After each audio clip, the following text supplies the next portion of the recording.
Bonjour à tous, je remercie les organisateurs de m'avoir invité à parler des conséquences orthopédiques des hernies diaphragmatiques. Et donc on va parler aujourd'hui du dépistage, de la prévention et de la chirurgie de ces complications. Donc on sait l'importance du suivi à long terme, je vais passer rapidement dessus. On est passé de 50% de mortalité pour ce type de pathologie dans les années 80 à peu près 20% de nos jours, et encore l'article date un petit peu. Et on connaît tout l'intérêt du développement d'études de qualité de vie et de l'analyse des complications à long terme. Il se trouve que longtemps, la chirurgie orthopédique n'a pas été la priorité, et on le comprend bien, il y avait d'autres choses à régler à court et moyen terme. Mais les premières études en 96 ont permis de montrer qu'il y avait quand même quelques complications orthopédiques qu'on retrouvait fréquemment, notamment les asymétries thoraciques, les thorax en entonnoir et les scolioses, qui représentent finalement 90% des complications que l'on voit. Alors pourquoi on a ces complications? L'étiologie est encore floue, il y a probablement un rôle de l'embryologie. On sait maintenant qu'on retrouve quelques scolioses en diagnostic anténatal en échographie. Il y a peut-être un rôle de la réanimation dans l'apparition de ces anomalies, tant les scolioses que les déformations thoraciques. Y a-t-il également un rôle de la technique chirurgicale? On s'est longtemps posé la question, car ce sont des structures souples, à la fois les piliers du diaphragme et le bord postérieur des côtes. C'est des structures qui sont très souples chez l'enfant, qui sont déformables à court terme, et si on est amené à tirer de manière importante sur ces structures pour refermer le défect diaphragmatique, on peut être amené à avoir un mauvais guidage de croissance à long terme.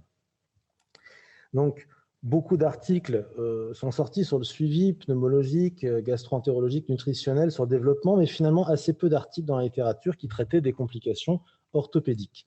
On n'a pas non plus d'articles qui comparent l'incidence des complications en fonction de la technique chirurgicale utilisée pour réparer le diaphragme. Et la question que se posait Kuklovin en 2011, c'est est-ce que les déformations squelettiques sont prévisibles et donc évitables?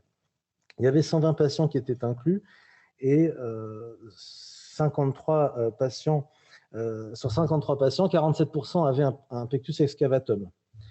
80% de ceux qui avaient une plaque de Gore-Tex avaient un pectus excavatum, et 40% des patients qui avaient été réparés avaient un pectus excavatum. 5% seulement une scoliose.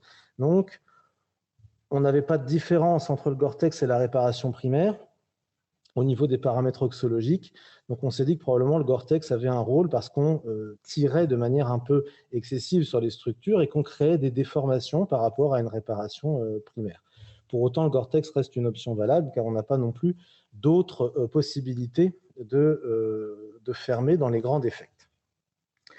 En 2014, on a un autre article de Russell qui a permis d'analyser les déformations musculo-squelettiques, et on comparait deux techniques, de l'embout musculaire versus le Gore-Tex entre 89 et 2012. On s'est rendu compte quand même qu'il y avait des taux élevés de pectus excavatum et de scoliose. Pour le pectus excavatum, on était quand même autour de 50% des patients.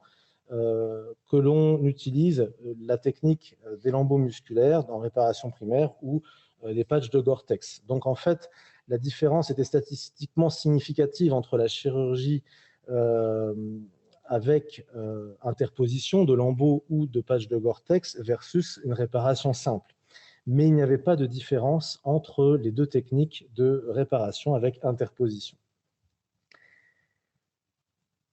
On a essayé de voir également s'il y avait des facteurs prédictifs en termes de réanimation pour la survenue d'une anomalie orthopédique, et une étude de 2016 retrouvait pour les scolioses un index d'oxygène bas dans les 24 heures postnatales. Les patients qui avaient ce type de paramètres développaient plus facilement une scoliose à moyen et long terme. Ceux qui avaient également des défects importants ou des réparations par Gore-Tex développaient plus facilement une scoliose. Pour le pectus excavatum et la symétrie thoracique, c'était un petit peu différent. C'était plutôt le score d'Apgar qui était anormal à 5 minutes. Ça, c'était prédictif de manière statistiquement significative de l'apparition d'un pectus excavatum. Et pour la symétrie thoracique, c'était la présence d'une hernie hépatique ou d'une hernie gastrique, et donc des défects importants. Pour autant, ces paramètres ne permettent pas forcément de faire une surveillance très spécifique au niveau des enfants. Donc, on le verra un petit peu plus tard, il faudra faire une surveillance plutôt systématique pour éviter de passer à côté de ce type de complications. La série lilloise de 2006 retrouvait à peu près 20% de patients avec des scolioses à 5 ans et 40% de patients avec un pectus excavatum à 5 ans. Donc ça reste un sujet à défricher, et plus le défect est large, a priori, plus le risque de développer un pectus excavatum ou une scoliose est élevé. Et dans ce cas, il n'y a pas de différence entre une réparation par lambeau musculaire ou par Gore-Tex. Comme on n'a pas d'alternative chirurgicale, le seul moyen, c'est de proposer un dépistage. Pour les scolioses, on voit là sur l'article d'Antiel en 2016, ils avaient 380 patients et donc 26 avaient une scoliose. Donc là, il y a une petite coquille. 6 sur 26 avaient un diagnostic prénatal et 9 sur 26 avaient un diagnostic à la naissance de scoliose. Donc on a finalement 15 scolioses qu'on va appeler congénitales, contre 11 qui étaient par définition idiopathiques car découvertes après la naissance, et elles ont conduit à 5 chirurgies précoces, donc c'est parfois des scolioses qui sont quand même relativement agressives, et 2 étaient sous-corsées pour des scolioses déjà de plus de 50 degrés. Pour les scolioses découvertes après la naissance, c'était des scolioses qui étaient sous-corsées pour 3 d'entre elles parce qu'elles dépassaient déjà les 30 degrés. Donc des scolioses quand même relativement agressives. Alors qu'est-ce qu'on fait à Lille? Notre pratique, c'est de suivre de ce fait systématiquement tous les enfants opérés d'une hernie diaphragmatique en consultation d'orthopédie. Donc soit à l'initiative du pédiatre s'il suspecte une anomalie à l'examen systématique, soit on les reçoit systématiquement à l'âge de 6 ans, et également à la puberté. Alors bien évidemment, si à l'examen systématique à 6 ans, on constate une anomalie, dans ce cas-là, on va traiter l'enfant. Alors de principe, ça c'est une recommandation un peu de chirurgien orthopédiste, même en dehors d'un antécédent de hernie diaphragmatique, si c'est un enfant qui vient en consultation pour un rhume, pour une vaccination, pour un certificat de sport ou pour une tache bizarre dans le dos, ça ne prend pas longtemps de les faire pencher en avant, ça dure 2 secondes et c'est ça le dépistage des scolioses. On voit bien chez cette jeune fille la gibbosité thoracique droite ici avec vraiment l'apparition d'une très grosse bosse. Ça ne prend pas longtemps de les faire pencher en avant et ça permet déjà d'avoir une idée s'il y a la présence d'une scoliose ou pas. Si vous le faites systématiquement, on n'a pas forcément besoin de guidelines sur quand voir les malades. Essayons juste de le faire pour chaque consultation. Dans ces cas-là, on va, en cas de doute, faire une radiographie. Alors, nous, on conseille plutôt de faire des radiographies de type EOS. L'avantage de la cabine EOS, c'est de faire par accélération photonique 10% d'irradiation par rapport aux machines traditionnelles. Donc, comme c'est des patients qu'on va être amenés à radiographier régulièrement, autant éviter une irradiation excessive. Donc, ça donne ce genre d'image avec une aggravation progressive malgré le corset ici, scoliose qui est thoracique gauche et lombaire droite. Ici, un autre exemple d'un enfant pour lequel on avait fait un diagnostic à l'âge de 2 ans avec une scoliose à 25 degrés. Et puis finalement, on n'a pas mis en place de traitement parce qu'on estimait qu'on était à la limite de mettre en place un corset. Et puis à l'âge de 6 ans, il est toujours à 25 degrés. Donc on continue le suivi. Parfois, on ne sait pas pourquoi, chez ces enfants qui sont porteurs d'une hernie diaphragmatique opérée, on a des déformations qui ne s'aggravent pas avec la croissance, auquel cas on se contente de les surveiller. Parfois, ça donne des grosses déformations qu'on est obligé de traiter par des méthodes transitoires, ici de tiges de croissance. On ne peut pas faire une arthrodèse complète de la scoliose chez des jeunes enfants, il faut quand même leur laisser le potentiel de grandir. Donc l'avantage de ces tiges, c'est de pouvoir les faire grandir en consultation tous les 2 mois avec des ondes magnétiques. Donc voilà un petit peu pour les scolioses. On a également les arthrodèses définitives que l'on fait comme pour n'importe quelle scoliose, mais celles-ci n'ont rien de particulier par rapport aux hernies diaphragmatiques. On a des discussions actuellement sur la possibilité d'utiliser ce qu'on appelle la technique VBT, c'est le Vertebral Body Tethering. C'est des techniques qu'on va utiliser pour des enfants qui sont prépubères à RICER 0 et qui vont permettre en fait de mettre par voie antérieure sur la colonne vertébrale des vis qui relie en fait une petite corde qui va tendre la convexité de la scoliose et ça va ainsi guider la croissance du rachis. C'est des techniques qui sont en cours d'analyse actuellement, c'est des techniques nouvelles et qui ne sont pas pour l'instant appliquées pour les patients qui ont des hernie diaphragmatique comme antécédent, et peut-être qu'à terme, on pourra les utiliser pour justement éviter de devoir utiliser des corsets et pour leur éviter aussi une arthrodèse définitive qui permet de redresser le rachis, mais qui a le gros inconvénient de bloquer les mobilités au niveau du dos. Donc ça, on en reparlera peut-être dans quelques années quand on aura un peu avancé sur ces nouvelles techniques. Un petit mot maintenant des déformations thoraciques pour dire que on peut les prendre en charge relativement tôt pour pectus excavatum à l'aide de cloches qui aspirent la déformation, ce qu'on appelle des vacuum bells. Alors, c'est des techniques qui sont relativement onéreuses, qui ne sont pas remboursées et qui ont malheureusement le désavantage de devoir traiter très longtemps l'enfant sans forcément de résultat à la clé. Donc, je ne les conseille pas forcément. À l'inverse, quand on a des pectus carinatum, donc des déformations en carène avec la protrusion sternale, on traite avec des corsets pour une durée à peu près de 12 à 16 heures par jour pendant 1 an pour arriver à remettre le sternum en place. Dans les aspirations par cloche, on est plutôt autour de 1 à 2 heures. On ne peut pas faire beaucoup plus parce que sinon il y a des suçons au niveau de la peau et c'est très compliqué à tolérer. Et on imagine bien qu'on ne va pas corriger le pectus excavatum en 2 heures alors que le pectus carinatum, il lui faut 12 à 16 heures de compression par jour. Donc, ce n'est pas des techniques que je recommande beaucoup, même si beaucoup de parents viennent en ayant regardé sur Internet et en disant « Est-ce que je peux avoir la cloche d'aspiration pour mon enfant ?» Ce qu'on peut utiliser par contre et qui fonctionne, c'est les techniques chirurgicales, mais on ne va pas le faire chez les enfants parce qu'il faut qu'ils continuent de grandir. On va plutôt les recommander chez des adolescents. Le critère de développement pubertaire que j'utilise étant relativement peu scientifique, mais assez pratique en consultation, c'est la présence de poils sous les bras. À partir du moment où ils en ont, c'est qu'ils sont suffisamment grands pour être opérés. Donc on peut utiliser la technique de Wurtz, qui est une technique qui a été développée ici à Lille par l'ancien patron de la chirurgie thoracique, qui consiste en une sternochondroplastie.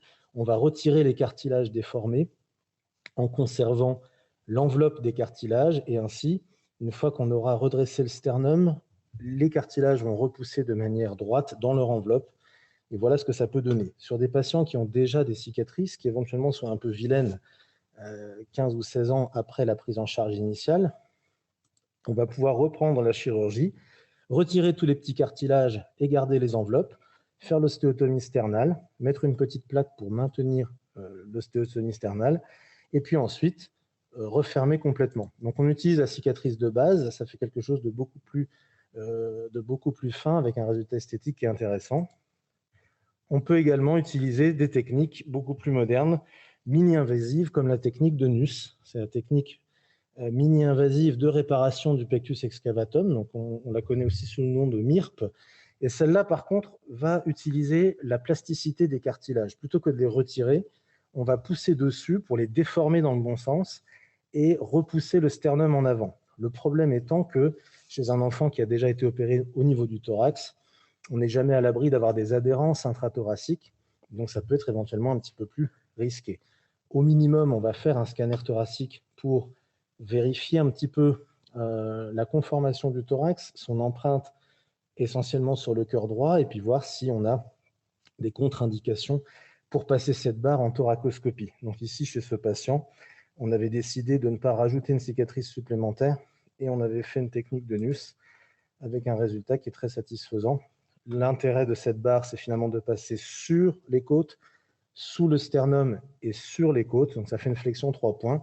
C'est relativement stable et pour éviter que la barre se déplace, on la ligote aux côtes pour ne pas qu'elle puisse se retourner. Le prix à payer, c'est 6 semaines à 3 mois sans sport pour éviter qu'il y ait un déplacement précoce de la barre.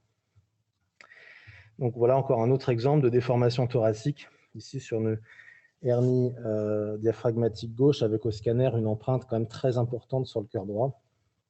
Et après la chirurgie, voilà le résultat. Donc c'est quand même assez bien pour les patients de ne pas rajouter une sanction cicatricielle trop importante alors que souvent ils sont déjà porteurs d'une cicatrice qui peut être amenée à les complexer.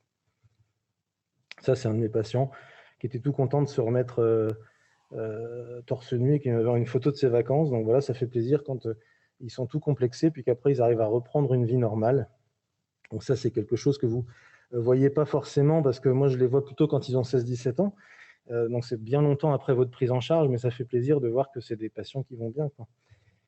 Merci pour votre attention.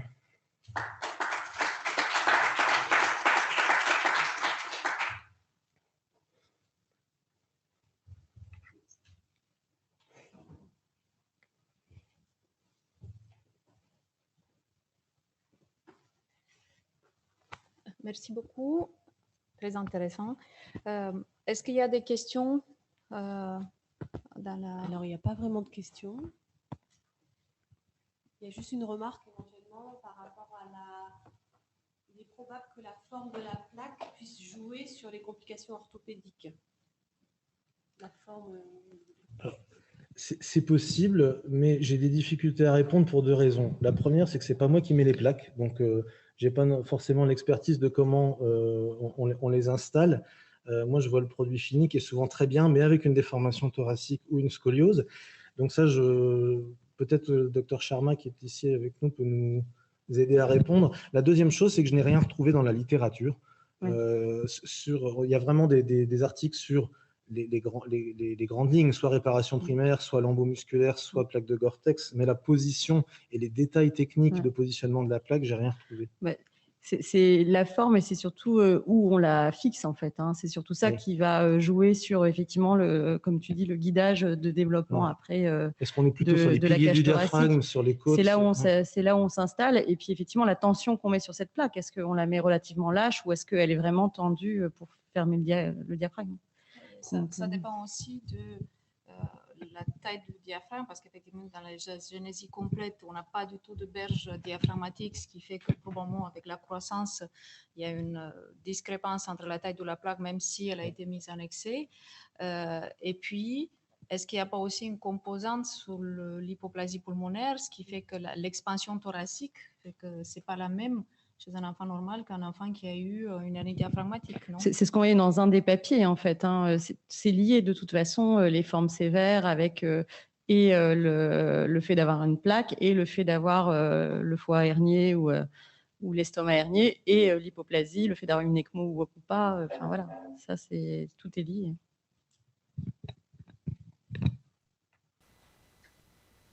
Nicoletta? Oui. Est-ce que je un petit mot? Je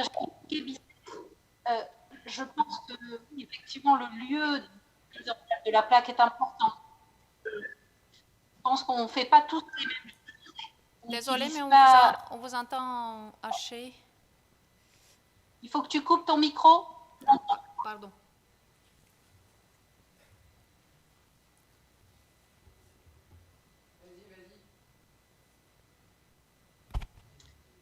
Donc Virginie Fouquet à Bicêtre, que la position de la plaque est importante, et sa forme, pour moi, est extrêmement importante.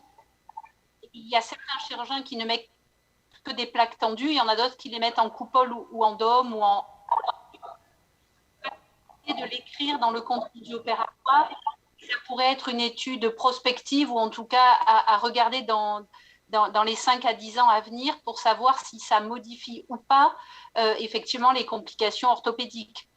Mais pour moi, j'ai vraiment vu sur la taille et le volume qu'on donne à ces plaques. Et je pense que ça serait vraiment intéressant de voir ça à distance.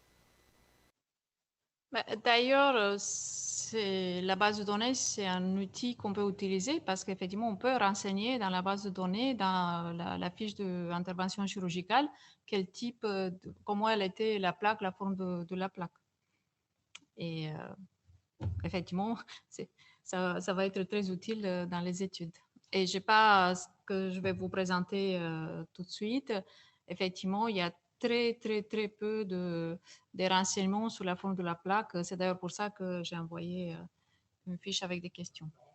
Alors, étant donné la prévalence, pour démontrer quelque chose, il va falloir beaucoup de patients. Combien t'as dit? 6%? Qui? Eric, combien de 6. Oui. Donc, pour démontrer une différence entre deux techniques, il va falloir beaucoup plus de patients. Les scolioses, c'est peu. Il y a beaucoup plus de déformations thoraciques que de scolioses. Mais je pense que ce qu'Eric a dit, c'est très intéressant parce que, comme tu le soulignes, pour faire des groupes homogènes, ça va être très compliqué entre les différentes techniques, les lambeaux, les plaques tendues, pas tendues, tout ça. Je pense que le message essentiel, c'est de montrer ces bébés aux orthopédistes. Et ce sera beaucoup plus sûr que toutes les études. Exactement. Parce que pour nous, ce n'est pas des volumes très importants non plus. J'ai une question pour Eric. En fait, quand on suit ses enfants en consultation, au départ, ils vont pas mal, et puis on voit apparaître, mais au fil des consultations, des déformations de type scoliose ou pectus, sans qu'on puisse faire quelque chose. Est-ce que faire de la kiné pourrait prévenir l'évolution? Parce qu'on te les envoie souvent un peu tard. Dans les recommandations de la HAS pour une scoliose idiopathique, déjà, il n'y a pas de raison de faire de la kinésithérapie pour des scolioses de moins de 20 degrés. Ce qui est un peu une aberration parce qu'on prescrit de la kiné pour des scolioses déjà de 10 à 20 degrés. Sinon, la kiné n'a pas du tout d'intérêt. Passé 20 degrés, on sait qu'on ne va plus guérir les scolioses, donc il va falloir adjoindre un corset.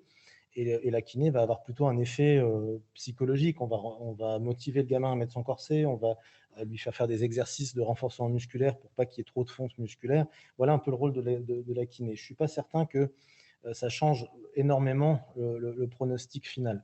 Pour les déformations thoraciques, il n'y a absolument pas de protocole qui soit validé et qui permette d'améliorer l'évolution naturelle de la déformation thoracique.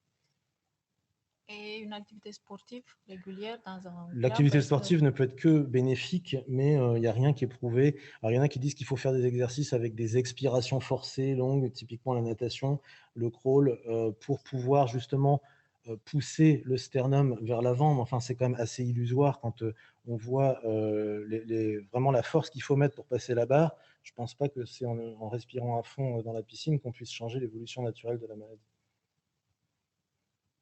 Cette barre, je peux faire attention. On la laisse combien de temps?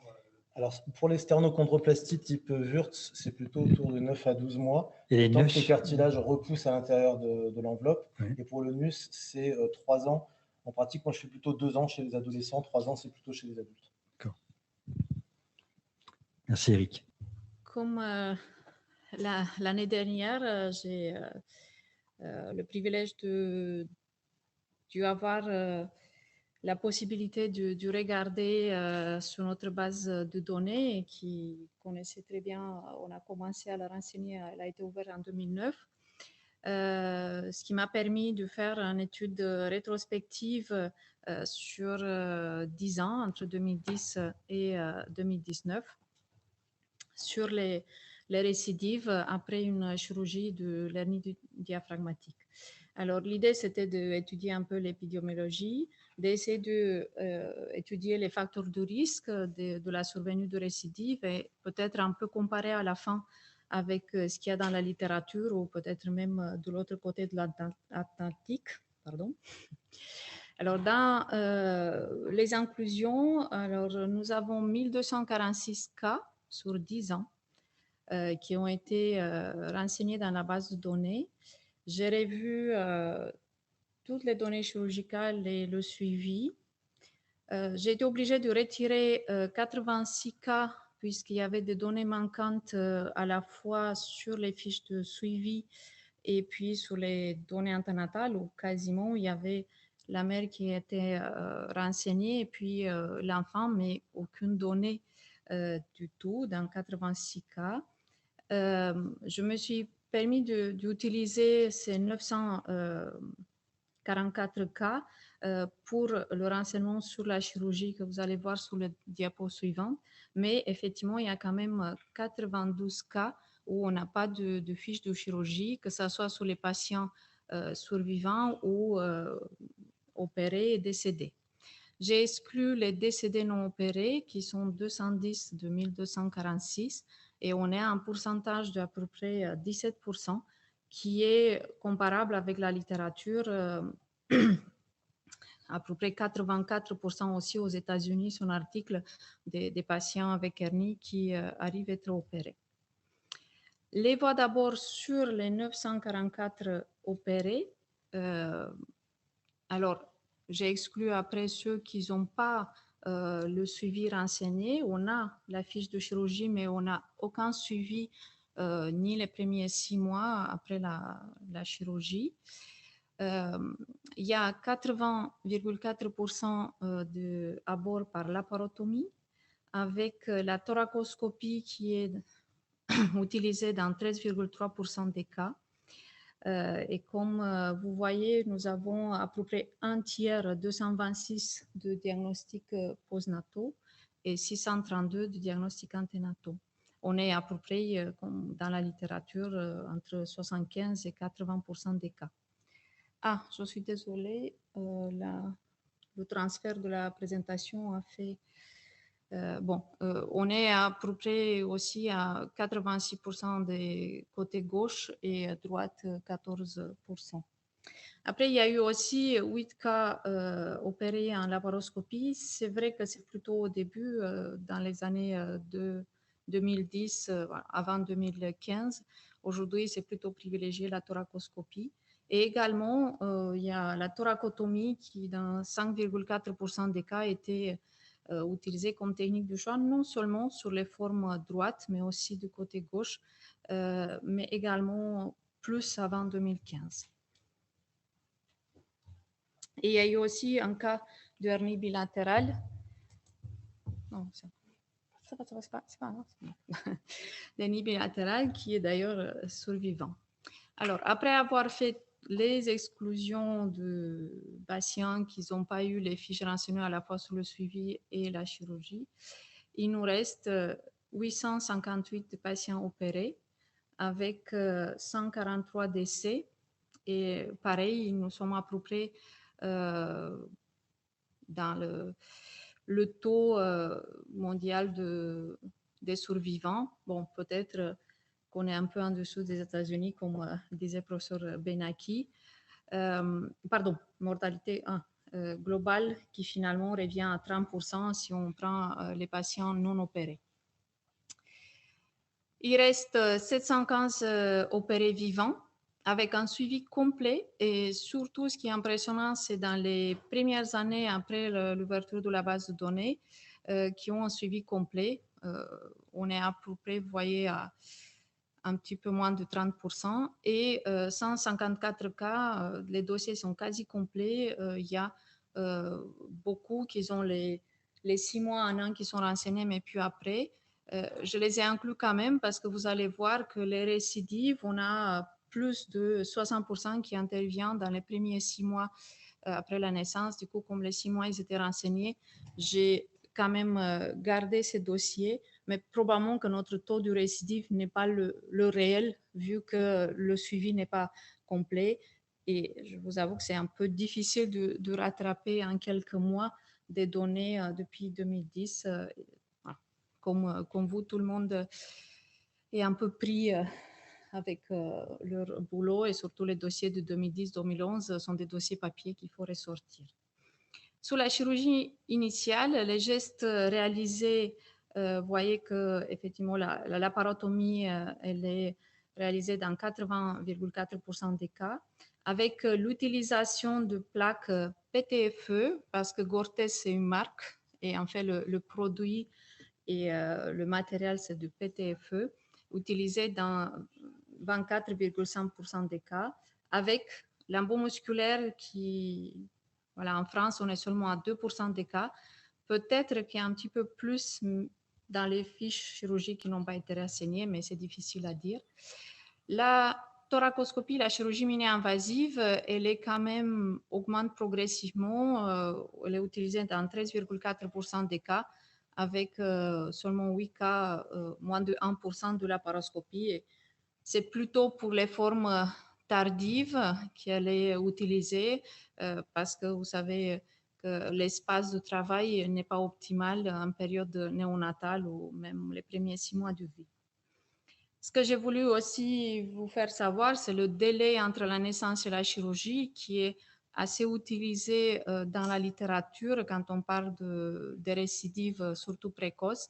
Et vous voyez qu'on est dans 58 cas sur 83 récidives parce qu'au final, le taux de récidive, on est à 83 cas sur 858. Alors, la chirurgie, elle est quand même réalisée dans plus de 2/3 du cas dans les premières 48 heures. Et je n'ai pas inclus ici les diagnostics postnataux qui sont de 16 cas sur les 83. Voilà, je vois que j'ai oublié à noter quelque part. En fait, au final, le taux de récidive, on a 83 cas sur 858 patients opérés. Le diagnostic anténatal a été fait dans 67% des cas et 67 cas et 16 cas diagnostic postnatal. La gravité initiale de l'hernie pour les cas qui ont récidivé, alors données manquantes dans un cas, et puis nous avons 18 cas où le diagnostic a été fait à moins de 22 semaines d'aménorrhée, puis la plus grande population, 37 cas lors du deuxième trimestre, et, entre 22 et 32 semaines d'aménorrhée, et puis diagnostic tardif après 32 semaines d'aménorrhée dans 11 cas. Le LHR pour les cas cités de diagnostic anténatal, les 67 cas qui ont récidivé, il y a eu 15 cas qui ont eu un LHR à plus de 45%, 11 entre 35 et 45%, et puis vous voyez, il y a 2 cas avec un LHR entre 15 et 24,9%, ils sont des survivants. Et vous avez aussi le LHR au 3e trimestre. Alors, je me suis permis cette fois de noter le nombre de plaques que j'ai trouvé renseignées dans la base de données pour ce dossier sur 10 ans. Alors, au final, il y a eu 71 cas sur 1160 cas où on avait les données anténatales. Et il y a eu 41 décédés sur 71 et seulement 8 cas de ceux-ci qui ont eu un plaque sont inclus dans les récidives. La taille du défect pour les patients qui ont eu la pose de plaque, c'était 2 cas, la taille le B, 3C et 3D, ce qui correspond à peu près avec les indications de cette technique de FETO. Alors, sur l'utilisation du ECMO, alors, ce qui est impressionnant, c'est que j'ai trouvé le même nombre de patients qui ont été renseignés ayant eu le ECMO. Et les 71, ce n'est pas de 83, c'est 71 sur les 858 opérés. Il y a eu 71 qui ont eu ECMO et seulement 20 qui sont décédés et 2 parmi le groupe des patients récidivés qui ont eu l'ECMO et qui sont survivants, bien sûr. Ce qui est décrit, discuté dans la littérature, c'est la corrélation entre la taille du défect et les récidives. Sur un papier des États-Unis de 2017, que j'ai noté à la fin, ils font une corrélation qu'un facteur de risque d'avoir une récidive, il est corrélé avec la taille du défect et qu'effectivement, les tailles C et D corrélées avec plus de récidives. Ce n'est pas tout à fait ce que j'ai trouvé dans notre base de données, puisque nous avons moitié 32 cas qui ont récidivé, qui ont eu la taille A et B du défect du côté gauche, et CD également 33 cas, et du côté droit, à peu près pareil, le même taux de récidive. Par rapport à la chirurgie initiale, les cas qui ont récidivé, on a 8% des cas qui ont été initialement traités en laparotomie et 14,3% des cas qui ont été traités initialement en thoracoscopie. Ce qui est à peu près corroboré avec ce qu'on trouve dans la littérature, que la chirurgie mini-invasive augmente le risque d'avoir des récidives. Je ne sais pas dans quel sens discuter, on va voir tout à l'heure ensemble. Mais en tout cas, la laparotomie, les récidives ont été un plus grand nombre dans les formes qui ont été traitées par laparotomie en réalisant une fermeture directe et la pose de prothèses principalement c'est de PTFE, la marque Gore-Tex, dans 98% des cas. Il y a eu très peu, quasiment pas de récidives. Il y a seulement 2 récidives avec les lambeaux musculaires. Et puis, effectivement, la thoracoscopie, surtout les formes qui ont été traitées par fermeture directe. Et vous avez sur le tableau une corrélation avec la taille du défect en fonction du type de fermeture. Bon, je ne vais pas détailler tous les chiffres. Ce qui a été aussi important de voir par rapport également à la littérature, parce que la plupart, ils parlent de récidives précoces et très peu de récidives tardives.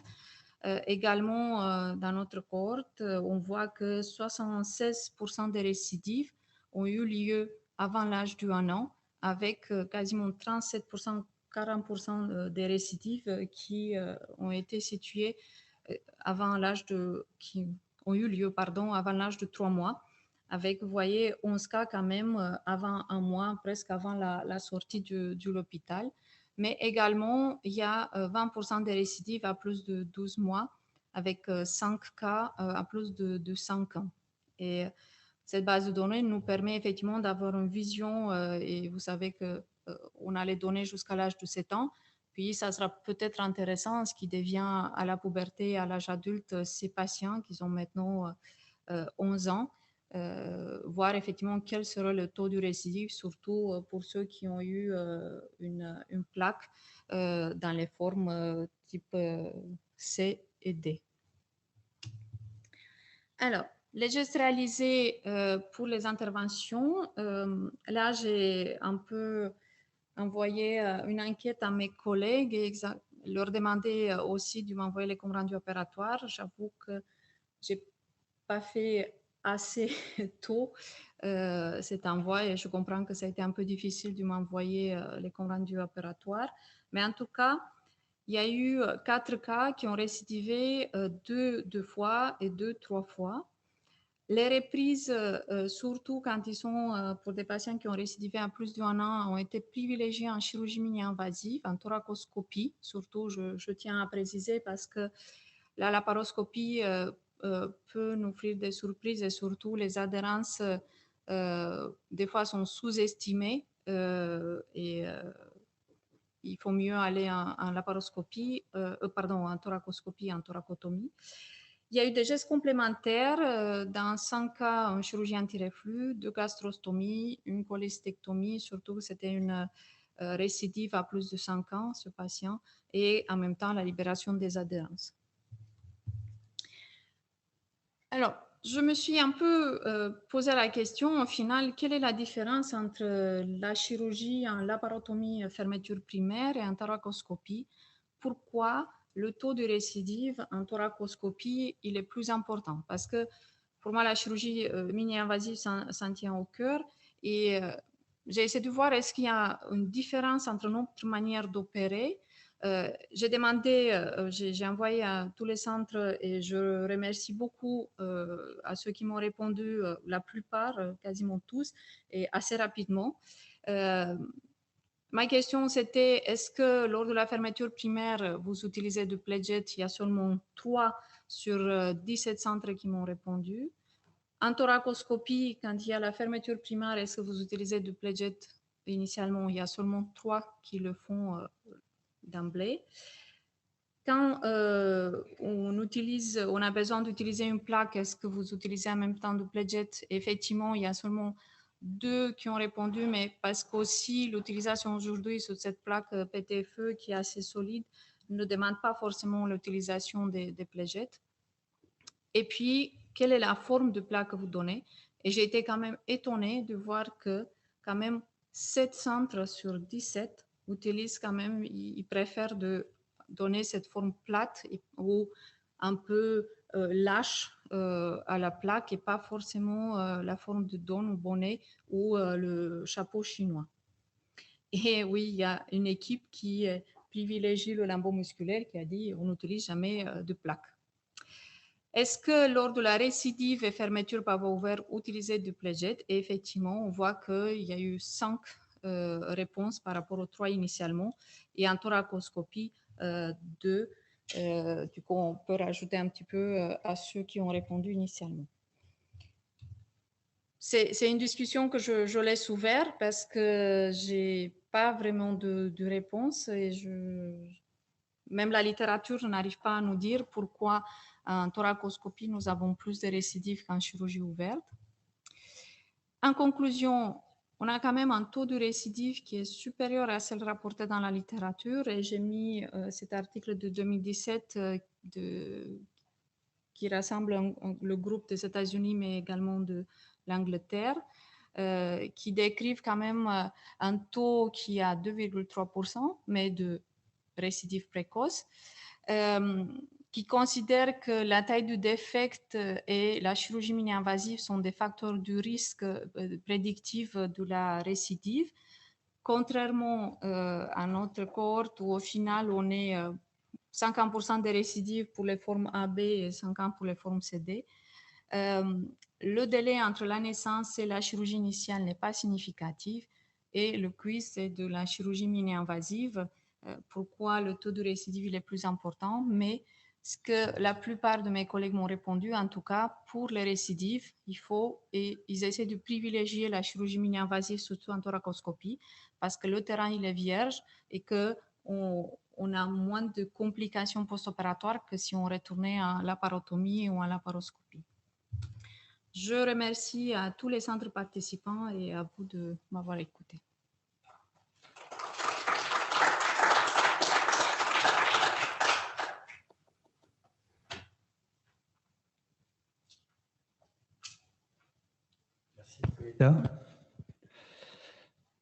Est-ce que sur le chat, il y a des questions?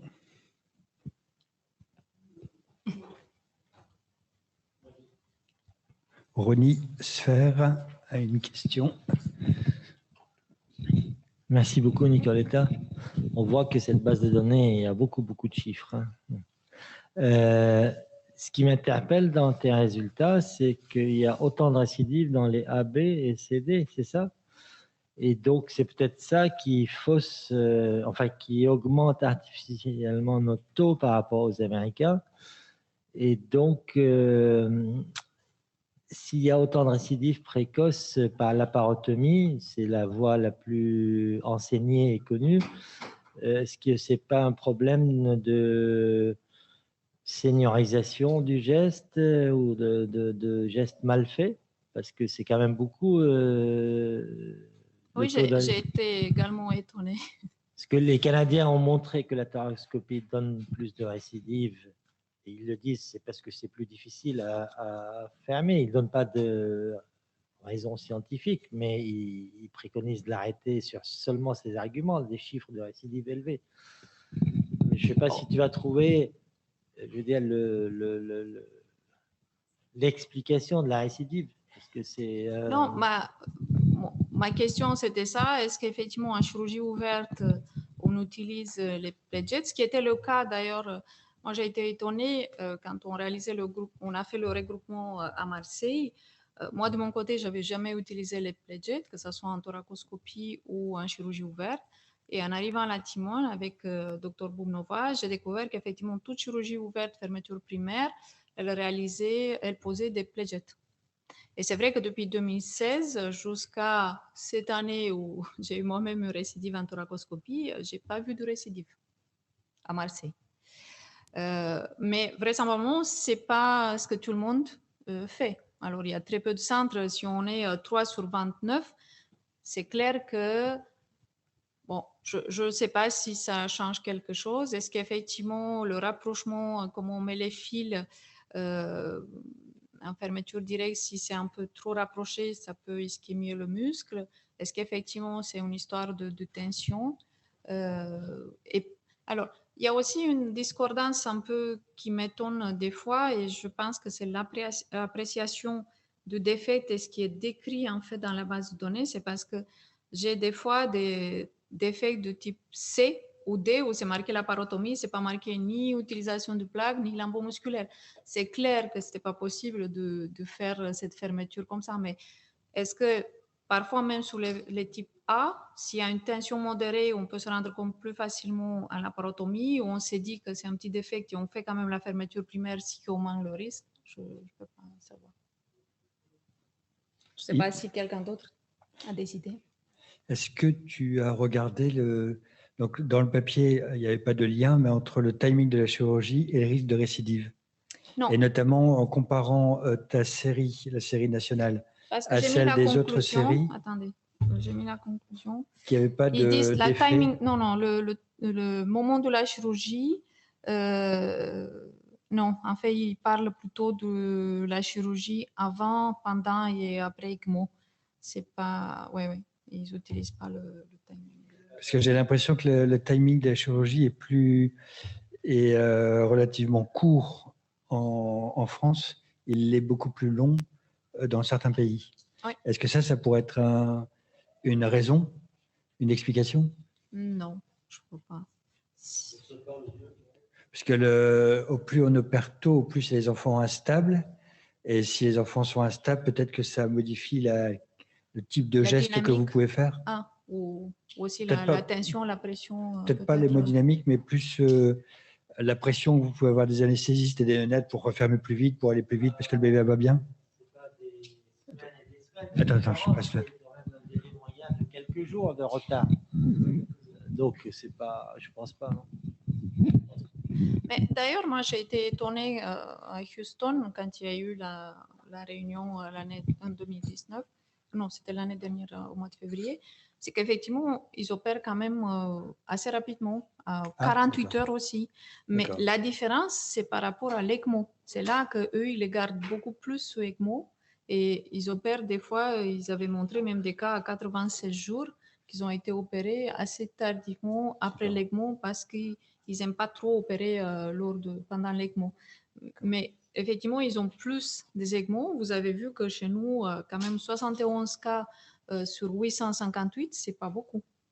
Et si on inclut, bon, il y a les décédés aussi inclus. Voilà, il y a là aussi une différence. La différence, effectivement, ça augmente peut-être aussi la mortalité, le fait qu'on n'est pas, on n'utilise pas assez facilement le ECMO, peut-être parce que pas tous les centres ont cette facilité. Et puis, peut-être qu'ils ont plus de cas avec des larges défects, ce qui explique qu'ils ont plus de récidives de ce côté-là. Et que chez nous, il y a peut-être plus de décès sur les formes avec des gros défects. Je pense que ce qui serait intéressant, au-delà de la récidive qui nécessite un geste supplémentaire, c'est d'évaluer les conséquences à la fois respiratoires et nutritionnelles d'une récidive. Parce que dans notre expérience, mais on ne l'a pas évalué de façon rigoureuse, des enfants qui allaient plutôt pas mal avant la récidive se dégradent. On ne fait pas forcément le diagnostic tout de suite, parce que c'est des bébés qui vont moyennement bien, donc qui se dégradent par moment. Donc le diagnostic n'est pas forcément fait tout de suite. Ensuite, on galère beaucoup pour refaire redémarrer les choses après le bloc de la chirurgie. Donc c'est sûrement une piste. Là, sur les datas actuelles, tu n'as pas de données sur l'impact en termes de morbidité d'une récidive? Non.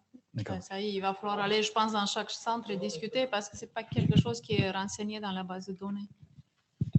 Peut-être que c'est l'occasion de passer le message de M. Rémy. Tu sais, notre radiologue, quand on vient le voir pour une suspicion de récidive,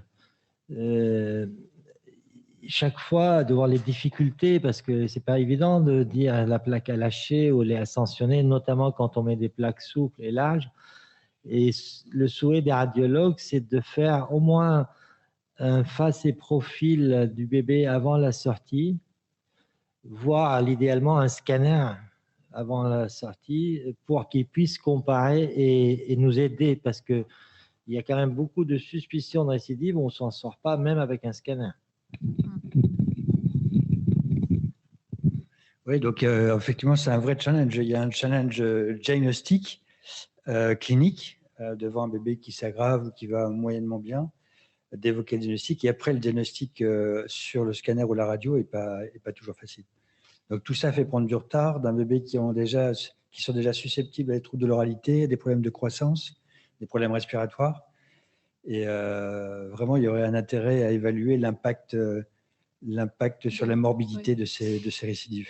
D'ailleurs, j'ai oublié de mentionner, il y a 3 cas qui n'ont pas été opérés parce que c'est une récidive un peu postérieure. C'est à la fois un cas lambeau et prothèse où il y a le rein qui est un peu ascensionné dans le thorax. Il y a 2 cas où il y a le rein ascensionné un peu. Du coup, ils n'ont pas été opérés parce qu'il n'y a pas de conséquences. Et d'ailleurs, même les chirurgiens adultes, quand on a fait cette journée nationale de thoracique adultes et enfants, les hernies postérieures où il n'y a que de la graisse rétropéritonéale ou le rein ascensionné, ils ne les opèrent pas forcément.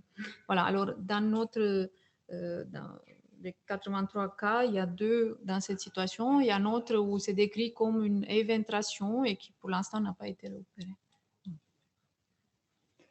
Bien, merci Nicoletta. On est juste dans les temps. Merci Nicoletta.